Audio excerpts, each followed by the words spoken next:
This short review of Burntisland Harbour area in the late Victorian era was inspired by Burntisland 1883, a model railway layout depicting Victorian Burntisland and built by the East of Scotland 4mm group.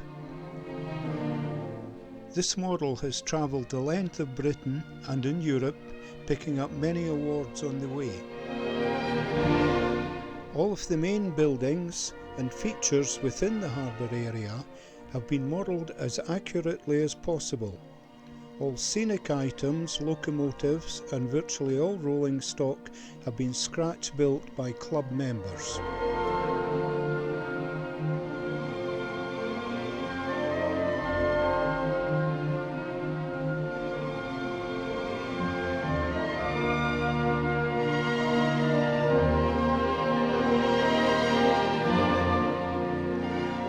Burntisland had always been seen as an important haven on the Forth. Piers, harbour and graving dock were built by James V in the early 16th century. These were patched up over time and added to by Oliver Cromwell's men in the 17th century. In early 1800, over 300 fishing boats were using the harbour. A considerable portion of the borough's revenues were derived from dues and customs on goods landed.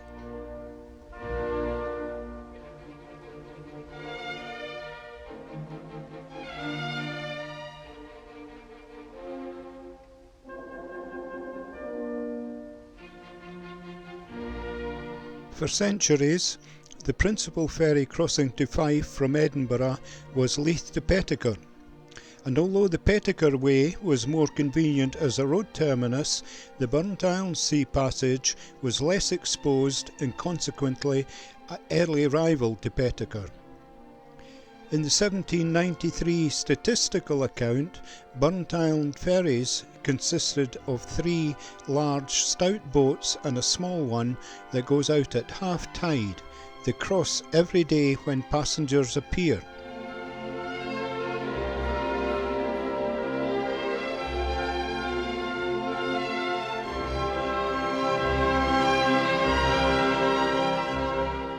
The passenger pier was opened in 1844 and named the Prince Albert Pier. It catered for passengers travelling to Granton in the south. Burntisland was fortunate in that it could receive ferries at all states of the tide. The opening of the steamer service between Granton and Burntisland sounded the death knell of the ancient Leith to Petticoat service. The sheds at the end of the pier were originally open covered shelter for passengers. The passenger service from Granton to Burntisland was provided by a number of paddle steamers from the opening of the pier in 1844.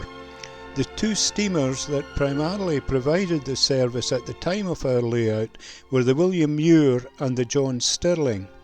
These were much larger vessels than that modelled and too large for this layout.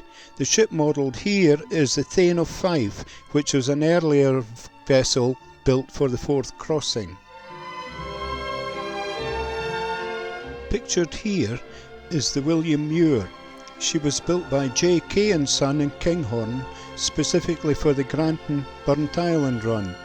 She could carry 950 passengers plus a number of horses. Prior to the Forth Bridge being built, passengers and cargo had to be unloaded and reloaded for the crossing, a slow and expensive process. The arrival of the railway in Burntisland in the 1840s transformed the town. In 1883, the Forth Bridge was yet to be constructed.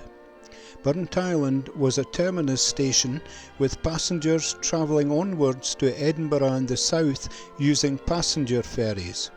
Burntisland was also a major exporter of coal from the West Fife coalfield. Here we see the Forth Hotel, originally a manse bought by the Edinburgh and Northern Railway and extended to house the LNER's district superintendent. Attached to it is Downey's stables, where troopers could hire horses, wagons and gigs. To the right is the impressive station building of 1847. Behind the station are the platforms. These remained in use until the new station was opened in 1890. The new station was built on land to the rear of those platforms. The original buildings have been renovated and are in use as artist studios.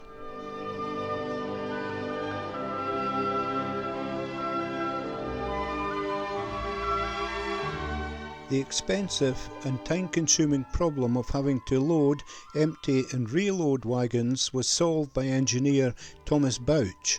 He came up with the world's first roll-on, roll-off ferries, which commenced between Burntisland and Granton in 1850.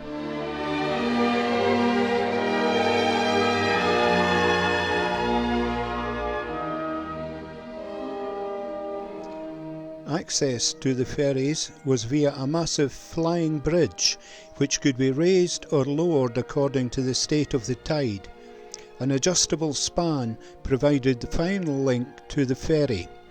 The ferries continued operation until the fourth bridge opened in 1890. The flying bridge was raised and lowered by chain driven from a stationary steam engine housed in the pier. The ferry, modelled here, is a PS carrier, specially built for the crossing and capable of carrying 14 wagons on 2 tracks. All ferries followed the same format of being of shallow draft, paddle driven with a high superstructure housing the steering gear to allow wagons to run beneath. The PS carrier was different in that it only had one engine operating both paddles.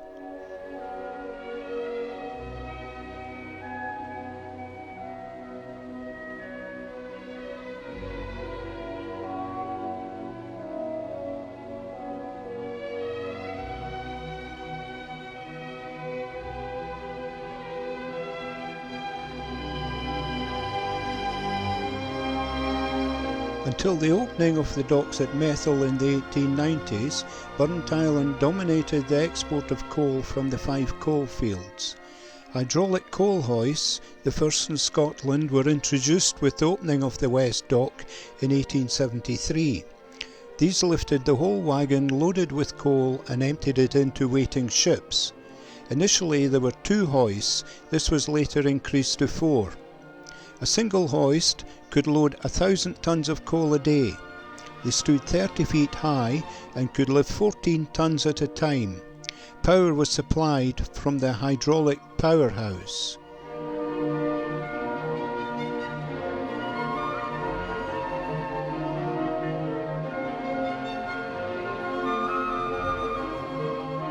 When the West Docks were being built, the decision had been made to power the hoists for tipping coal into the ships by hydraulic power. This was state of the art at the time. Hydraulic power was also used to operate the gates of the wet dock and various capstans around the dock.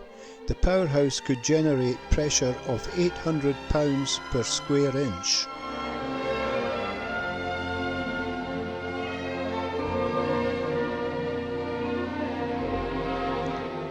Burntisland was the southernmost terminus of the North British Railway system in Fife. Passenger trains ran from Burntisland to Perth and to Tayport, where another ferry took them to Broughty Ferry for Dundee. This changed with the opening of the Tay Bridge in 1878. Reconstructed here is locomotive number 224, leaving Burntisland on Sunday evening 1879 on its ill-fated journey over the Tay Bridge. However, the locomotive, unlike the passengers, survived and after retrieval and reconstruction went on to work for many years. It was darkly known as the Diver, but never served on the Tay Bridge route again.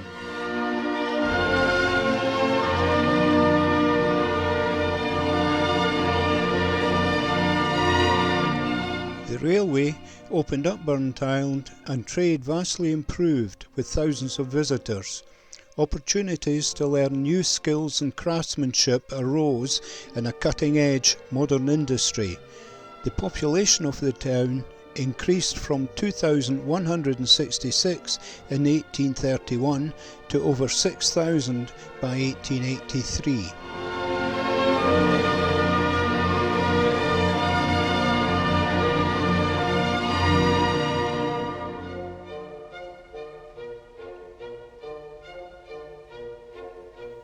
Burntisland was at the southern end of an isolated railway system.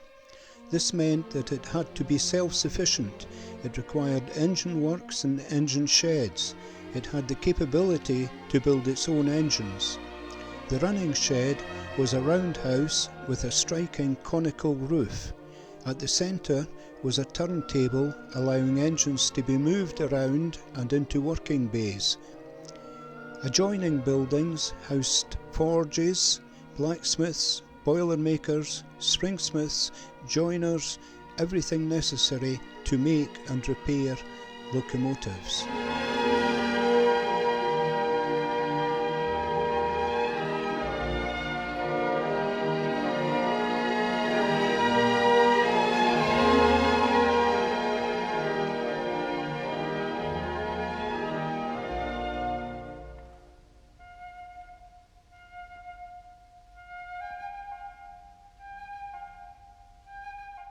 There are three further buildings worth noting.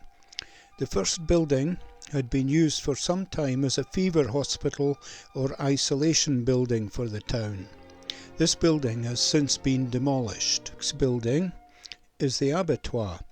This is known locally as the slaughterhouse or piggery. This building would have had its own siding for incoming cattle or sheep trucks. Also pictured is the now demolished Ferry pier booking office and waiting room. There was a short revival of the ferry service to Granton in the mid-1990s. It is fair to say that the 1880s was a golden age for Burntisland. Today we are fortunate to still have a railway station. The docks, although functioning, have nothing like the volume of traffic of even 100 years ago. However, who knows what the next 150 years will bring?